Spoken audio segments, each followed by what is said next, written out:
들었었는데 그랬습니다. 아들아, 내가 준 것은 절대 부익은 받지 마라. 친구들아, 너희 덕분에 행복했다.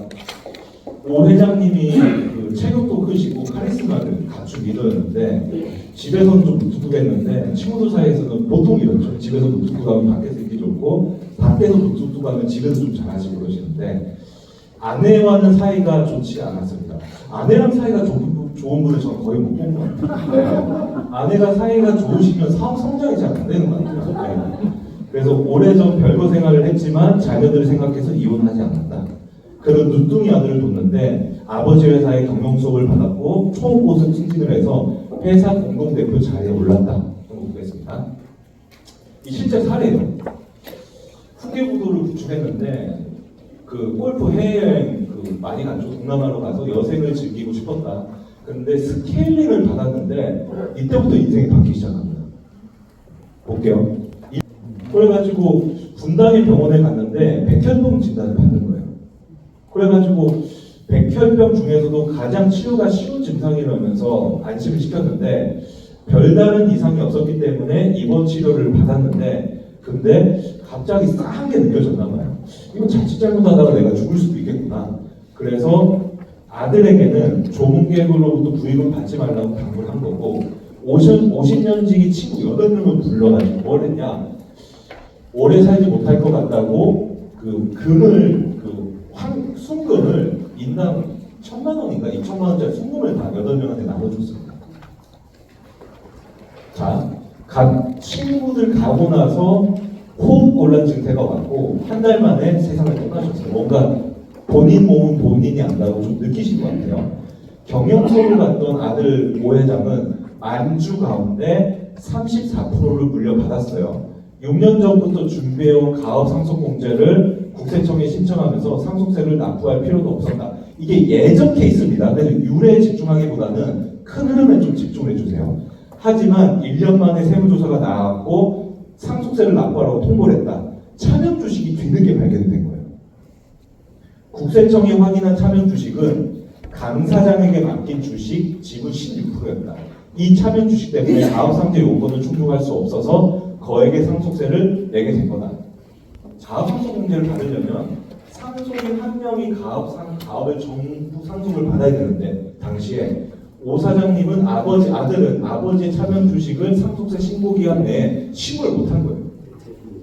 그러다 보니까 조세 심판원에 심판 청구를 제기했는데 아버지들이랑 거의 대화가 없었다. 어머니도 사실상 이혼 상태로 별거 중이어서 차명 주식의 존재를 알 방법이 없었다. 억울하다라고 조세 심판원에 청구를 한 겁니다. 그러나 국세청은 6년 동안 경영 수업 받았는데 모를 리가 없다. 그리고 이게 컸어요. 그 차명 주식의 배당으로 입금된 금액을 돌려받은 정황이 드러난 거. 이게 굉장히 크게 작용을 해가지고 상속세 신고 기간에 실소유자를 인지할 수 있는 시간적 여유가 있었다. 신고 누락한 명의신탁 주식까지 가업상속공제로 인정하면 성실하게 신고하면 납세 형평에 어긋난다라고 밝혀서 상속공제를 없애버렸죠. 캔슬해버렸는데 이거는 좀 예전에 있었던 사례다 보니까 수치나 이런 부분들이 조금 핀트가 안 맞을 수도 있는데 어쨌거나 가업상속공제를 진행하는 데 있어서 명의신탁 주식이 있으면 그 변수가 너무 크거든요. 그래서 명의신탁 주식을 꼭 없애고 증여특례나 가업상속공제를 진행을 하셔야 됩니다. 이건 뭐냐면 1억 원 미만의 국세청 폐소율은 아주 훌륭하죠. 거의 안 지죠. 100억으로 볼게요. 100억 이상의 폐소율은 몇 프로죠 지금? 50%예요. 국세청이 소액의 추징 금액에 대해서는 많이 이기는데 저 말이 즉슨 뭐죠? 소액은 비싼 법무법인을 고용을 잘 안 하겠죠. 그러다 보니까 거의 다 국세청이 이기는 거고 100억이 넘어가면 누구를 고용할까요? 법무법인 율촌, 태평양, 김앤장 거의 조세 심판원 원장 지내신 분들이 총괄지하다 보니까 절반은 지고 있는 거예요. 그래서 이런 부분들 그래서 명의신탁 부분에 대해서 저한테 좀 질문을 많이 주시는데 명의신탁 주식은 첫 번째가 상대방이 환원해 주려는 의지가 있어야지 성립이 되는 거지 저한테 요청을 줄 때 제가 물어보면은 그분도 잘 안 주려고 그러면 성립하기 어려워요. 그래서 GF신들한테 첫 번째 명의신탁 주식을 대표님이 해결해달라고 했을 때 상대방도 그 환원해주는 의지가 강해야지만 이게 시작이 되는 거지. 상대방 설득을 GF신님이 시작을 한다? 이거는 GF신님의 영역이 아닙니다. 이건 당사자가 뭔가 나도 이거 맡으면서 리스크 아는 거고 지금 너가 그렇게 원해가지고 환원해줄 텐데 뭔가를 좀 원하지 않을까? 근데 이 눈높이가 다른 거예요.